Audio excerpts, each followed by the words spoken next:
जय हिंद दोस्तों।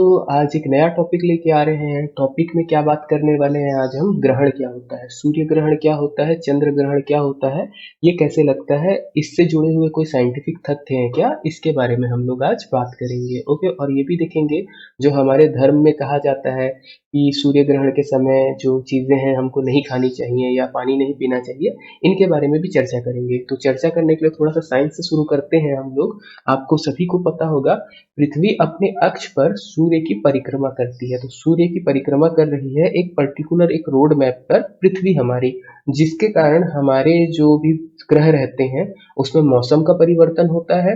और हमारा दिन मतलब जो साल है, एक साल पूरा होता है। हम साल कब बोलते हैं? जब पृथ्वी सूर्य के चारों ओर एक राउंड पूरा कर लेती है तब। ऐसा करने में पृथ्वी को कितना समय लगता है? तो 365 दिन 6 घंटे लगते हैं और कुछ सेकंड लगते हैं। तो 365 दिन 6 घंटे लगते हैं। तो इस प्रकार से हर चौथे साल जो है हमारा 366 दिन का साल हो जाता है। फरवरी जो 29 तारीख आती है वो उसी के कारण आता है, क्योंकि वो 6 घंटा 6 घंटा 6 घंटा करके हमें 4 बार में एक दिन एक्स्ट्रा मिल जाता है। तो ये चीज ध्यान रखिएगा। इससे हम लोग आगे बढ़ते हैं, ग्रहण पे वापस फोकस करेंगे। तो पृथ्वी जो है हमारे सूर्य के चारों ओर एक एक्सिस पे घूम रही है, तो वो एक्सिस बना लेते हैं हम लोग। तो कुछ आपको ऐसा एक एक्सिस दिखेगा जिस एक्सिस पे पृथ्वी सूर्य के चारों ओर चक्कर लगाती है या घूमती है। ये एक पाथ है, आप ऐसा बोल सकते हो। ये पृथ्वी इस रोड पे घूमते हुए सूर्य के चारों ओर चक्कर लगाती है। ऐसे ही हमारी स्टोरी का तीसरा कैरेक्टर, जिसके बिना ग्रहण होना संभव नहीं है, उसको लेते हैं हम लोग। क्या है? चांद। तो चांद क्या करता है हम सभी को पता है। चांद पृथ्वी के चारों तरफ घूमता है, चक्कर लगाता है। तो चांद का भी एक पथ होगा जिसके में वो पृथ्वी के चारों ओर घूमेगा, या चांद का भी एक रोड होगा, आप बोल सकते हो नॉर्मल लैंग्वेज में, जिससे वो पृथ्वी के चारों ओर घूम रहा है। ध्यान देने वाली बात क्या है, जिस रोड पे पृथ्वी घूम रही है और जिस रोड पे चांद घूम रहा है, ये दोनों एक सीधी रेखा पे या एक समतल पे नहीं रहते।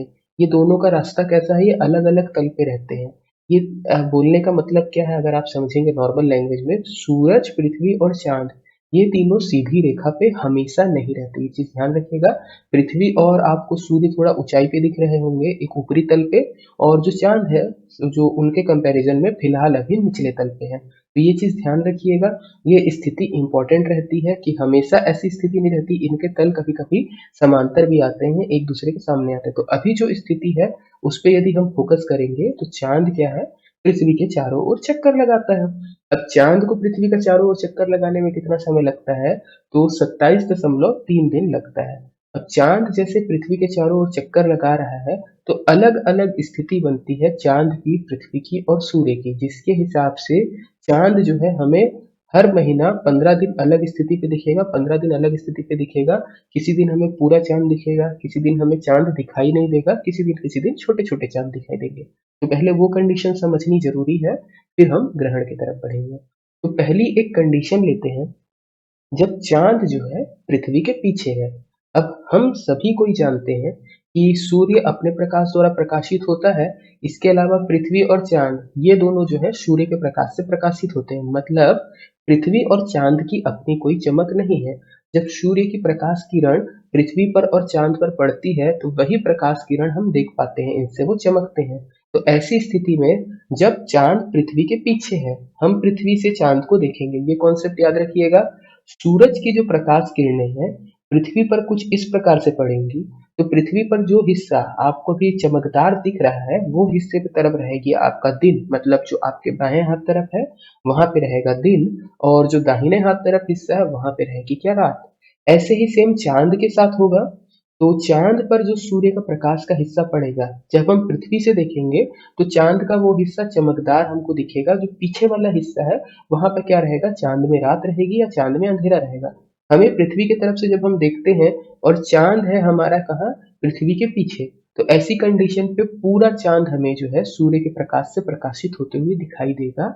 इस स्थिति को कहा जाएगा पूर्णिमा। याद रखिएगा, फुल मून कहा जाएगा, पूर्णिमा कहा जाएगा। ये स्थिति कब बनती है? जब चांद जो है पृथ्वी के पीछे रहता है। ये चीज ध्यान रखिएगा।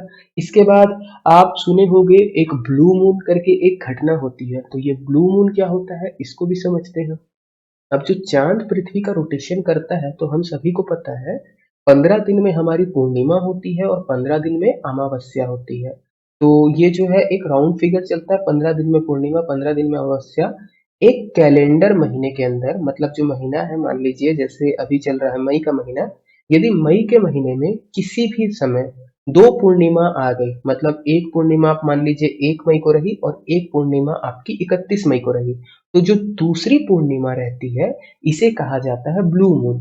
इसका मतलब ये नहीं होता कि आपको चांद नीला कलर का दिखाई देगा, ये केवल एक घटना है जो कैलेंडर के हिसाब से हम तय करते हैं। यदि किसी भी महीने कैलेंडर में दो पूर्णिमा पड़ी तो दूसरी वाली पूर्णिमा को हम क्या कहेंगे, ब्लू मून कहेंगे। ये ध्यान रखिएगा। ये ब्लू मून हमेशा होता है क्या, हर साल होता है क्या, तो ऐसा नहीं है जी। ब्लू मून आपको दिखेगा 2 से 3 साल में एक बार, और अगर एग्जैक्टली डाटा कहा जाए तो 19 साल में ये वाली घटना 7 बार होती है। ये ध्यान रखिएगा। तो पहली स्थिति आपको समझ में आ गई होगी पूर्णिमा की। पूर्णिमा कब होगी, जब चांद जो है हमारा पीछे है, पृथ्वी से थोड़ा सा पीछे है, ये ध्यान रखिएगा। चलिए दूसरी स्थिति पकड़ते हैं हम लोग। चांद को ले आए हैं हम पृथ्वी के सामने। ऐसी भी स्थिति हो सकती है जब चांद पृथ्वी के सामने है, और देखिए इन लोगों का रास्ता या जो तल था अलग अलग था, तो चांद अब जब पृथ्वी के सामने आया है तो चांद क्या है, ऊंचाई पर आ गया है।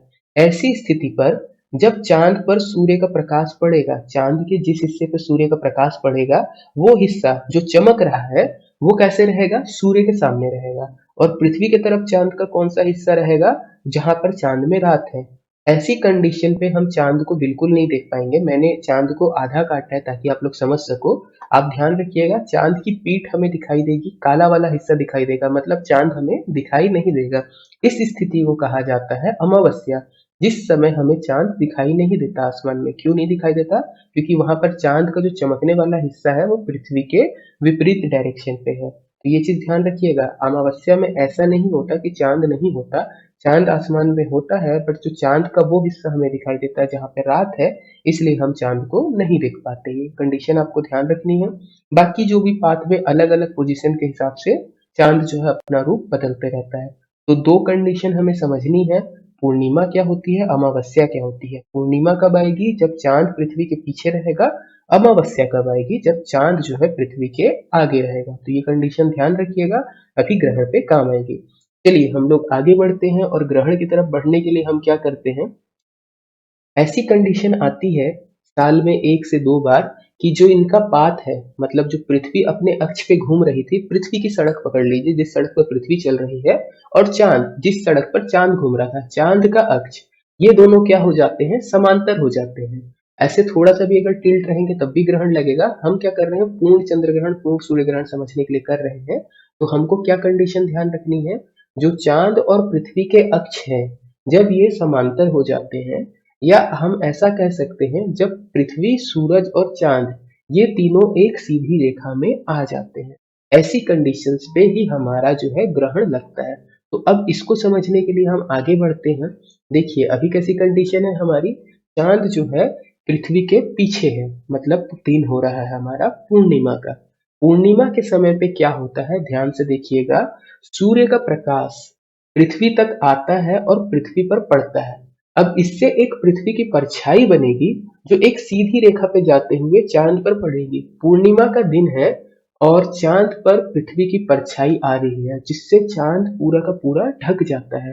पूर्णिमा में हमें पूरा चांद दिखना था, बट चूंकि पृथ्वी जो है चांद के बीच में आ जाती है, सूरज और चांद के बीच में आ जाती है, तो सूर्य का प्रकाश चांद तक पहुंचने की जगह पर क्या होता है, पृथ्वी की परछाई चांद पर पहुंचती है, और पृथ्वी की परछाई चांद को पूरे तरीके से ढक लेती है।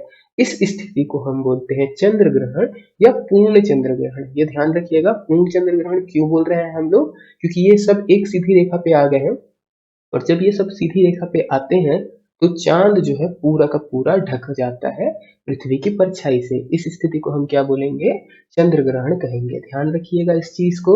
ऐसे ही एक कंडीशन और हो सकती है हमारी, क्या, जब चांद जो है पृथ्वी के सामने आ जाए। अब देखिएगा, चांद और सूरज आकार में यदि देखेंगे तो सूरज जो है चांद से काफी बड़ा है, बहुत ज्यादा बड़ा है। बट बात होती है डिस्टेंस की, सूरज चांद से बहुत अपेक्षा दूर है। पृथ्वी से अगर आप देखोगे तो पृथ्वी से चांद नजदीक है जबकि सूरज बहुत दूर है। तो हम सभी को पता है, जैसे जैसे हम दूर की कोई चीज देखते हैं तो वो हमें छोटी दिखने लगती है, इसलिए जो सूरज और चांद की दूरी का कुछ अनुपात बनता है वो उनके साइज के अनुपात के बराबर हो जाता है। तो ये ध्यान रखिएगा सूर्य ग्रहण के लिए। आते हैं, फिर से बात वही है, एक्सिस इनका क्या हो गया, पैरेलल हो गया, पथ क्या है इनका, समान है, एक सीधी रेखा पे है। अब जब सूर्य का प्रकाश पृथ्वी तक पहुंचने की कोशिश करेगा तो वो चांद से पड़ेगा, और चांद की परछाई, हमको ध्यान रखिएगा, पृथ्वी के हिस्से पे दिखाई देगी। पृथ्वी के जिस हिस्से पर ये चांद की परछाई पड़ रही है, अब कंडीशन कैसी है, अमावस्या की है, हमें चांद का वो हिस्सा दिखाई देगा जहां पर रात है, ये ध्यान रखिएगा। तो जो चांद है वो सूरज को धीरे धीरे धीरे धीरे हमें ढकता हुआ दिखाई देगा। इस घटना को बोला जाता है सूर्य ग्रहण। जब चांद जो है ऐसे अपने रास्ते पे आगे बढ़ता है और धीरे धीरे धीरे धीरे सूर्य को ढक लेता है, तो हमें ऐसा लगता है कि कुछ ऐसा काला सा ऑब्जेक्ट आ रहा है जिसने सूरज को ढक लिया है। इसी घटना को हम कहते हैं सूर्य ग्रहण। जब सूर्य को चांद जो है अपना ढक लेता है, या सूर्य के प्रकाश को चांद जो है ढक लेता है, जिससे सूर्य की किरणें जो है पृथ्वी तक नहीं पहुंच पाती। ये वाली कंडीशन भी कब की है, जब पूर्ण सूर्य ग्रहण लगता है। अब आंशिक चंद्र ग्रहण और पूर्ण सूर्य ग्रहण को अगर आपको समझना है, या अगर सही से बोला जाए तो आंशिक चंद्र ग्रहण और आंशिक सूर्य ग्रहण को यदि समझना है, तो सिर्फ आपको क्या करना है, इनके जो एक्सिस हैं, जिनको अभी हमने, जो रास्ते हैं इनके पथ हैं, जिनको हमने अभी समांतर लेके आया, अब थोड़ा सा टिल्ट कर देंगे तो आंशिक लगेगा। अब बात आती है, क्या इनसे जुड़े हुए मिथक जो कि कहे जाते हैं सूर्य ग्रहण में आपको खाना नहीं खाना चाहिए या पानी नहीं पीना चाहिए, ये कितना सही है? तो इसके बारे में यदि बात की जाए, तो नॉर्मली आप बात समझिएगा, जब चांद सूरज को ढक रहा है, तो सूर्य की जो मेन प्रकाश की किरणें रहती हैं, अलग अलग सूर्य की जो प्रकाश की किरणें अलग अलग प्रकार की रहती हैं, जो हम दृश्य प्रकाश बोलते हैं, पराबैंगनी किरणें रहती हैं, अवरक्त किरणें रहती हैं। तो जब चांद सूर्य को ढकता है, तो जो हमारी पराबैंगनी किरणें रहती है वातावरण में, वो बहुत ज्यादा बढ़ जाती हैं, जिनसे रेडिएशन का खतरा रहता है। इससे खाने जो है खराब हो जाती हैं, खाने की वस्तुएं। इसीलिए कहा जाता है सूर्य ग्रहण के समय पे जो है आप कुछ खाइए पिए नहीं। यदि आप सूर्य ग्रहण को नंगी आंखों से देखते हैं, मतलब बिना काला चश्मा लगाए अगर आप देखने की कोशिश कर रहे हैं, तो वो पराबैंगनी किरणें आपकी आंखों को भी जो है खराब कर सकती हैं। तो ग्रहण के बारे में उम्मीद है आपको ये वीडियो पसंद आई होगी। अभी इसको हम लोग ओवर करते हैं। जय हिंद। अगली बार कुछ और नई वीडियो लेके आएंगे।